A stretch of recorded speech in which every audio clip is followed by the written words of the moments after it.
అతడు పబ్జీ గేమ్కు బానిసయ్యాడు. గత 4 నెలల నుండి చేతిలో స్మార్ట్ ఫోన్ పట్టుకొని చెవులకు హెడ్సెట్ పెట్టుకొని రాత్రి పగలు అన్న తేడా లేకుండా పబ్జీ గేమ్ ఆడడమే పనిగా పెట్టుకున్నాడు. కానీ అదే అతని ప్రాణం తీస్తుందని అతడు కానీ అతడి కుటుంబ సభ్యులు కానీ కలలో కూడా ఊహించలేదు. పబ్జీ అడిక్టర్ అయినటువంటి ఆ 22 ఏళ్ల కుర్రాడు ఎప్పటిలాగే పబ్జీ ఆడడం మొదలుపెట్టాడు. సాయంత్రం మొదలుపెట్టినటువంటి ఆట అర్ధరాత్రి అయినా ఆగలేదు. ఇంతలో అతని గుండె ఆగిపోయింది. తలకు హెడ్సెట్ ఉండగానే చెవులు, ముక్కు నుండి కూడా రక్తం కారింది.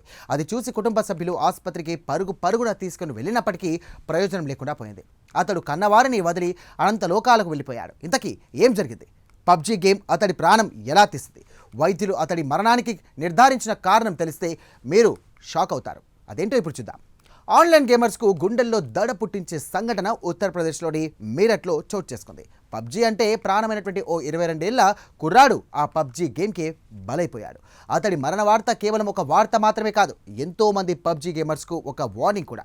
గేమ్కి అడిక్ట్ అయి పూర్తిగా అందులో లీనమై ఇక శరీరం నిండా ఉత్కంఠను నింపుకుంటే బ్రెయిన్ నరాలు చిట్లిపోవడం ఖాయమని ఈ ఘటన రుజువు చేస్తోంది. ఇంతకీ ఏం జరిగిందనే విషయానికి వస్తే 22 ఏళ్ల మొహమ్మద్ కైఫ్ ఉత్తరప్రదేశ్లోని మీరట్లో ఉంటాడు.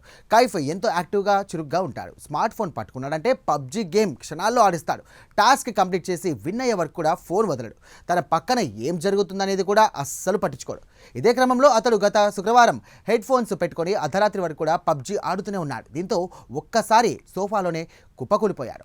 వెంటనే అతన్ని కుటుంబ సభ్యులు ఆసుపత్రికి తరలించారు. ఆసుపత్రిలో చికిత్స పొందుతూ ఆరోగ్యం విషమించడంతో మృతి చెందాడు. పబ్జీ గేమ్ ఒత్తిడితో బీపీ అకస్మాత్తుగా పెరిగి రక్తనాళాలు చిట్లిపోయి కైఫ్ మరణించినట్టుగా ఇక వైద్యులు నిర్ధారించారు. రియల్ ఎస్టేట్ వ్యాపారి అయినటువంటి కైఫ్ తండ్రి ఫారూక్ మాట్లాడుతూ తన కొడుకును ఆసుపత్రికి తీసుకెళ్లినప్పుడు బీపీ 300 కంటే ఎక్కువగా ఉందని చెప్పారు. తీవ్ర ఒత్తిడితో బీపీ పెరిగి మెదల్లో రక్తస్రావమై మెడ నరాలు చిట్లిపోవడం వల్లే మరణించాడని అన్నారు. కైఫ్ ఇక గత 10 సంవత్సరాల నుండి కూడా హై బీపీతో బాధపడుతున్నాడు. పబ్జీ గేమ్ ఒత్తిడితో బీపీ మరింత పెరిగి చివరికి ప్రాణాలు కోల్పోయాడని ఆవేదన వ్యక్తం చేశారు ఆయన తండ్రి. అయితే పబ్జీ గేమ్ ఒత్తిడికి 22 ఏళ్ల యువకుడు బలి కావడం దేశవ్యాప్తంగా కలకలం రేపుతోంది. ఇక వైద్యులు వెల్లడించినటువంటి ప్రకారంగా కైఫ్ చనిపోవడానికి కారణం విపరీతమైనటువంటి రక్తపోటు, ఆట ఆడుతున్నప్పుడు కలిగినటువంటి ఉద్వేగం వల్లనే ఇక అతని బీపీ 300 దాటిపోయిందని.